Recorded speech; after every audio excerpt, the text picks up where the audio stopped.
Back in April 2017, Eagle 8 photographer Paul Lamison captured the moment a small airplane, missing a wheel, made a dramatic landing at Sarasota Bradenton International Airport. The two-engine aircraft had spent an hour circling above the Gulf and burning gas, then made the emergency landing around 6 p.m. News Channel 8 has been recognized from the Associated Press for our policy of an emergency landing in Sarasota. Sparks flew as the plane skid off the runway and into the grass, then 3 men and 1 woman exited the plane safely. Our cameras caught it all.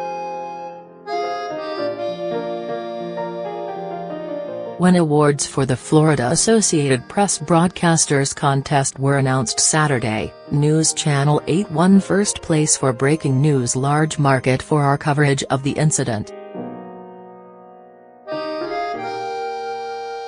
We're not always lucky enough to get the moment of a breaking news story while it's happening, but this was it, the judges said. We will have a complete list of winners online once it is available.